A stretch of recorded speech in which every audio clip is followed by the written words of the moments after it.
Today, I will be speaking from my heart.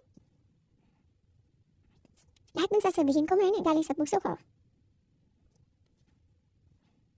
Today, I will take accountability for everything. Nagkamali ako, and I want to say sorry for everything that I have done. It all started last June of 2024. I was in a very dark place. I was lonely. And I was getting attention from Anthony, the kind of attention that I needed. When I sensed that there was this brewing attraction between Anthony and I, nadala ko sa emotions ko. And I knew that was wrong. I came clean right away. I told my ex everything, and I admitted things to him, and then we broke up. It wasn't easy. It was very hard for me, too. I announced the breakup. The reason why I became so emotional during the interview, because I was holding back a truth. Yun yung totoo. I wasn't really able to simmer down. I wasn't able to reflect on what had happened. I was working every day for days straight, weeks straight, months straight. Bago nagsimula yung mga dami trabaho namin, I told Anthony that I broke up with my ex. And he also said the same thing.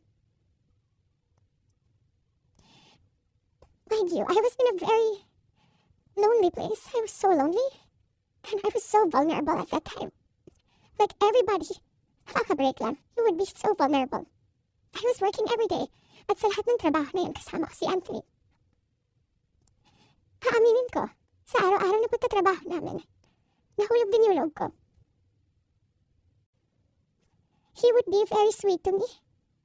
He would be such a gentleman to me. He would say things to me. He would tease me on the set in front of other people. He would tell all the people who were close to me that he was single. So, I was confident to act a certain way around him on the set.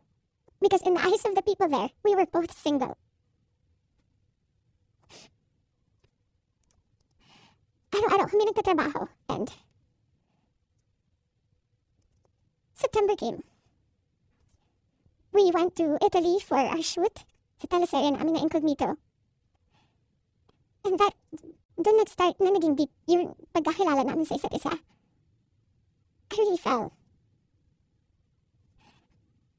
Nung pauwi na kami ng Italy, it was my birthday. And we were stuck at the airport the whole day. He would say things to me that are sweet. He would say promises. We would tell promises to each other. And then nung pauwi na ng Italy, I felt so happy that I had to post something on my IG story just to appreciate him during that day.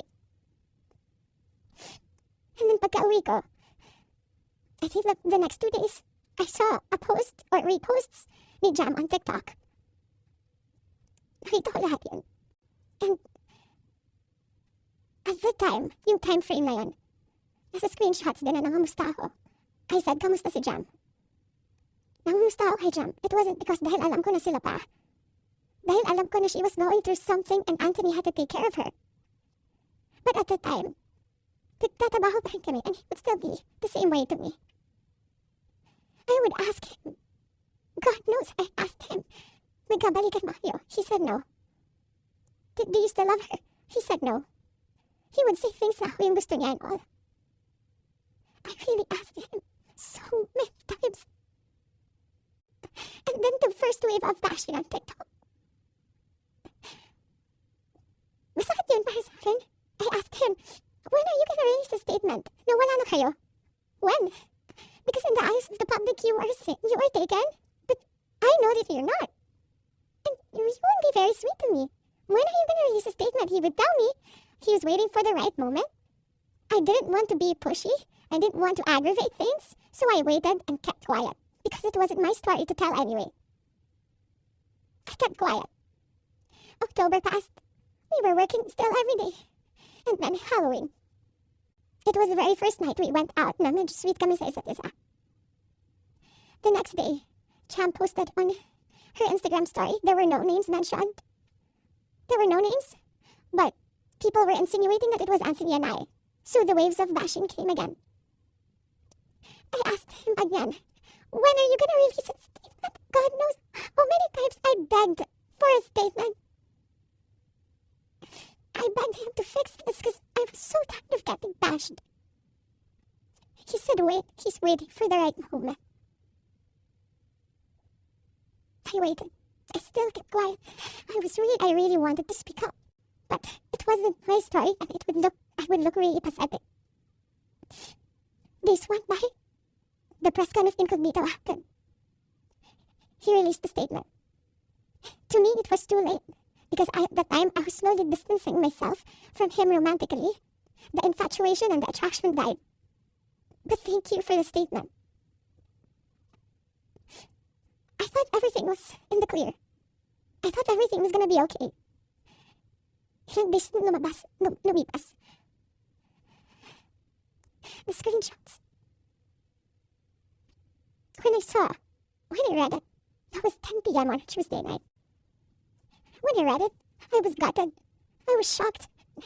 I'm truly, truly embarrassed. Dahil nakita ng tao lahat yun without my consent. Against my will. I read the screenshots over and over and over again. Ang pinaka-na-shock ako dun. I read it. It was the perfect narrative. That there was this other woman. That there was this apologetic boyfriend. And the avoidant boyfriend towards the other woman. And the scorned woman. That's the narrative. That's her side of the story. And there's nothing wrong with that. But this is my side. This is my side. And upon reading those screenshots, doon ko napagtagpi-tagpi lahat. Na kaya pala hindi siya makapag-release ng statement. Dahil sila pa pala this whole entire time. I didn't know. I was in the dark. I didn't know. I had no idea. God knows. Ilang beses ako nagtanong. Ilang beses ako nahingi ng statement. Doon ko rin na-realize, bakit ganun yung reactions ni Jam. Now, I get her pain. I get her wrath. I get her anger. Kaya pala ganun. Because she was clueless about everything. I was clueless about everything. We both believed kung anong mga nasabi sa akin. Maybe iba yung sinabi sa kanya. And I can attest that iba yung sinasabi sa akin. That's my side of the story.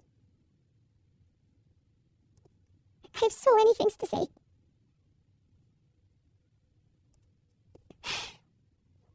Hindi ko ako makapaniwala. Papahiya pala. Ganito sa buhay ko. So to the public, I'm sorry that you got to see that very intimate side of me. Ganun talaga ako pag nagbigay ng pagmamahal. It was supposed to be private. It was supposed to be a private, intimate thing. I'm sad na nakita yun ng tao. And yes, I don't want to play the victim here. Nagkamali din talaga ako. And I want to say sorry to those people I have hurt. I reached out to Jam last November. I did not get a reply. I think that was last November. Because I wanted to know what's up. So, I'm sorry. Most especially, I'm very sorry. I'm truly sorry to those people who supported me for 10 years. Alam nila lahat na ginapang ko yung career ko. Mapunta lang sa kung saan ko gusto. Ginawa ko lahat. Pinaghirapan ko lahat sa tulong nila. Nagagawa ko yung mga gusto ko. I don't know where I'm gonna go. I don't know saan ako papunta. Yung dignidad ko, hindi ko na mahanap. Whenever I go out, whenever I walk, I feel like I'm a naked woman walking. Hindi ko alam na gagawin ko. I'm so embarrassed. And I'm sorry that you get to see that. But I can assure you, tuloy pa rin ako. Tuloy pa rin ang laban. Magtatrabaho pa rin ako kahit mahirap. Hindi pa rin namamatay yung apoy sa puso ko. I'm still looking for that little girl inside of me. It's hard to look for her now. But someday, I get to find her, and I will be able to hold my shadows. What you saw was not a perfect human. I'm far, far from being perfect. What you saw was a human being. I mean, just a human being.